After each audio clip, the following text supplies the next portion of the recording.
there is water available if you'd like a little water. And why don't, when you get comfortable, Tina, why don't you give us an opening statement? Okay. Thank you for the opportunity to speak to the Marin Women's PAC and request your endorsement. This is my first time running for elected office. I chose to run for a seat on the North Marin Water District Board because I admire and respect both the board and the agency. My strength as a therapist and a business person is communication. I believe our local public agencies and boards are being asked to shift their focus to include a reciprocal dialogue with the community, to become active partners in addressing the water crisis, climate change, conservation, the cost of infrastructure and maintenance and improvement, and retention of staff and employees. I believe I can bring a much-needed voice to this conversation because in my experience, if you don't make public agencies transparent in their ability to communicate with the public when you do have a need, when you need to raise costs, when you need to talk about really strict restrictions on water use, the public becomes angry and frustrated because they believe they haven't been included in the process. Everything I see about North Marin Water District is incredible. They've got wonderful conservation programs. They have a staff that is so considerate, down to the guy that came out at Christmas and patched the leak in my water pipe so I wouldn't have to worry through the weekend about being able to use water. The board is the same way. It's one of the highest functioning boards right now in Novato, in my opinion. They're respectful, they're kind, and the difference in terms of meaning is that I can bring an ability to speak to stakeholders and community members. Thank you. Rick? First, I want to thank the Marin Women's PAC for allowing me to speak tonight and for this function itself. It's very helpful. I just want to say that when I first ran for the board of directors of the North Marin Water District, which was 15 years ago, I ran as an environmentalist and promised to provide safe, clean, and reliable water to the customers of North Marin Water District. I have kept that pledge.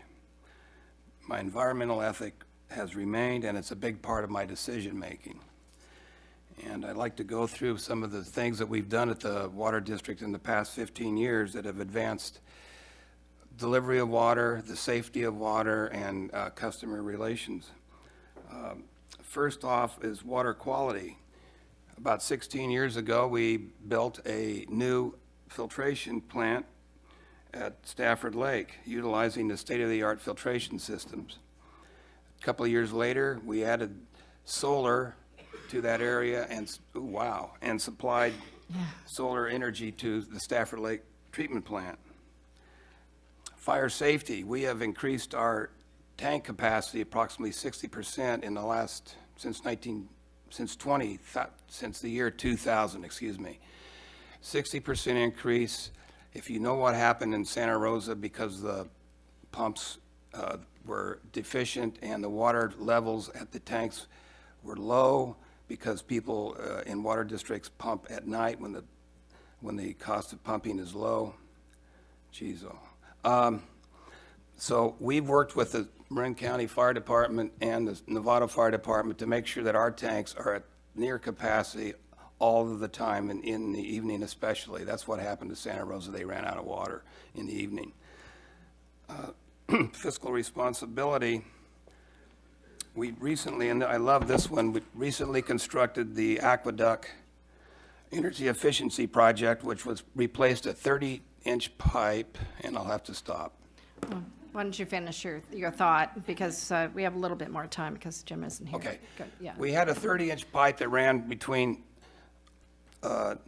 Petaluma and Novato.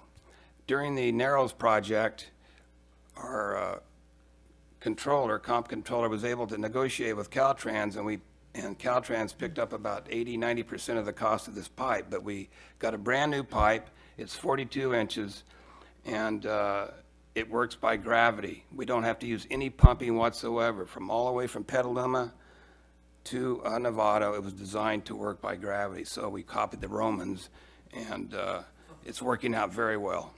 Thank you.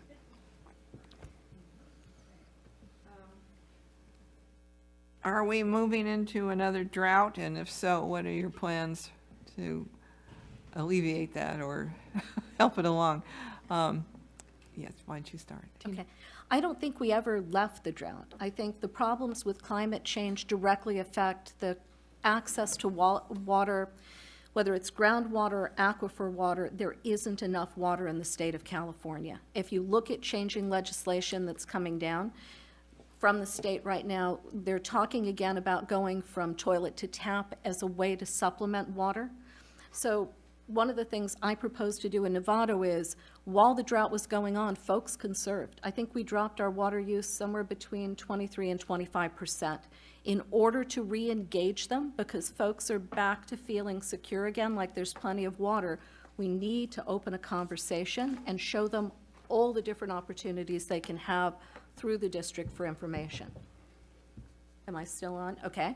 So one of the ways we can do that is we can come into the 21st century and start really using social media, Facebook, the website, the newsletter in a way where people will hear us and listen. Thank you. Rick? Thank you. Well, I personally think that we do communicate with our customers quite well. We send out newsletters every 6 months or so with the latest advances that we made in the district. We also, when there is something that comes up that the customers need to know, we send letters to each customer in the district so that they're fully aware. I'd like to call our district the quiet district. Hardly anybody comes to our meetings. When there is a problem or an issue, we get very few folks to come down. We raise our rates. I think we had less than 10 people showed up at our or sent in emails to ask us not to do the rates as a protest, but that's 10 out of approximately 22,000 customers. So I think we're doing a pretty darn good job there at North Marin getting water to the folks. And I'd like to go over customer service, but I don't know if I got much time left. Well, we have other questions as well. Okay. Hi. Water rates are increasing. How do you make these rates affordable to people on a fixed income? And we'll start with you, Rick. Well, we've discussed that, creating a different kind of system for people who are low income, but it's quite contentious. I wouldn't say contentious, but it's very complicated. First of all, you're going to have to prove that you're low income. You're going to have to set standards, et cetera, et cetera. We haven't done that. We charge everybody the same rate as it is, and it's up to the people to conserve. And I would say during the last drought, 32% drop in consumption by the customers of North Marin Water District versus 24% reduction as a state mandate. So the customers stepped up with our help. We have 18 different conservation programs for customers to enroll in or to do, and they did. It's probably the most aggressive conservation program we have in the Sonoma County Water Agency contractors. So it's been rather successful. Thank you. Could you repeat the question? Am I light on? Water rates are increasing. How do you make those rates affordable to people on a fixed income?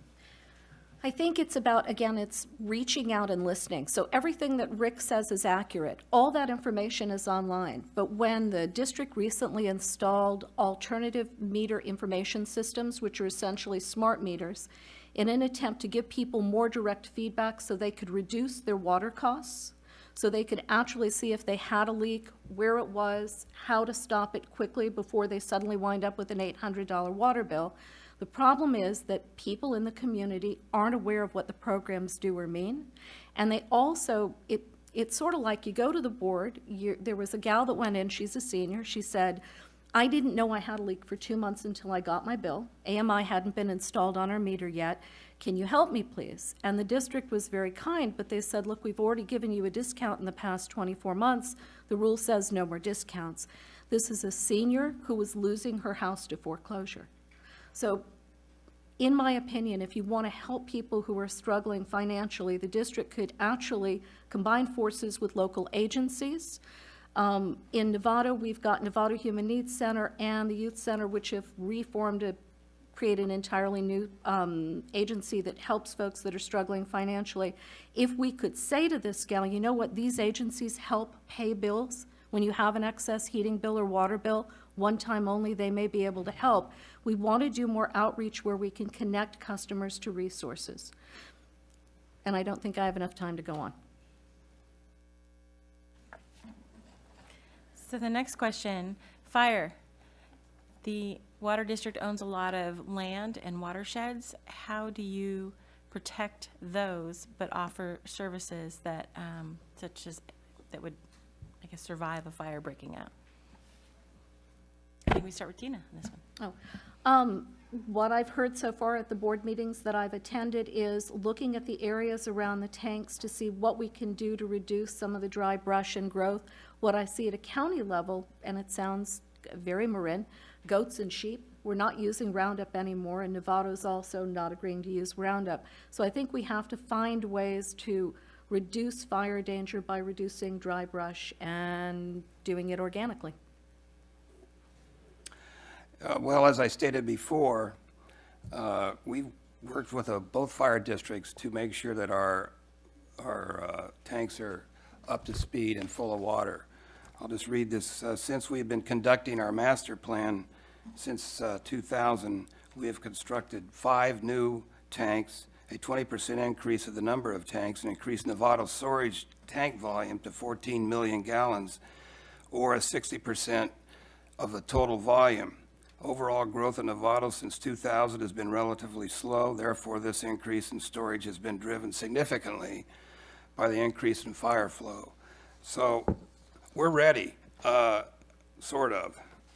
I mean, I'm scared to death of what's going to happen if we get a high wind and a firestorm like they had in Santa Rosa, but we're much more prepared to fight those fires and keep that water going than Santa Rosa or Sonoma County was. So that's principally one of the things that we're doing, and I think it's going to be successful if we ever get caught in that conundrum. Thank you. One more. Okay, this is from the audience, and, yeah, and Rick, you'd start this one. Do you support the purchase of the Potter Valley project that diverts the Eel River to the Russian River by Sonoma Water? Well, I don't know if you all are familiar with what's going on up there. It's highly controversial. North Marin Water District is one of 11 contractors to the Sonoma County Water Agency, or now they call themselves Sonoma Water. I would say that probably most of those contractors want to keep that option open at the Potter Valley. What we're getting is the Napa River. Years ago, they built a connector between the Napa River and the Russian River. And so we're taking water from the Napa River, which isn't doing a real good job for the salmon, but it's going to be very difficult now to rewrite history. Potter Valley, because of this, over the last 30 or 40 years, have established a pretty solid agricultural component. That's one thing. Lake Mendocino, which is our fallback for water, that water goes into Lake Mendocino and it's stored for release into the Russian River if we ever get into a drought situation.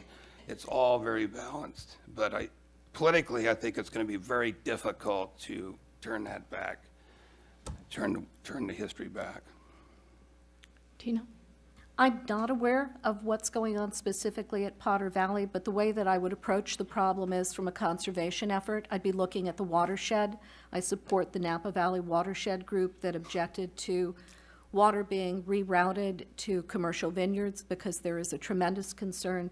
It's not just in Marin County and Sonoma and the counties all around us, that if we deplete the watershed, if we don't truly respect the resources that we have available, specifically with water, that we're not going to continue to have access to clean drinking water, and we're not going to be able to maintain habitat and we're not going to be able to do this far into the future. So for me, it would be a question of researching the issue, not so much from a political perspective, but from a conservation perspective. Thank you very much. Thank you.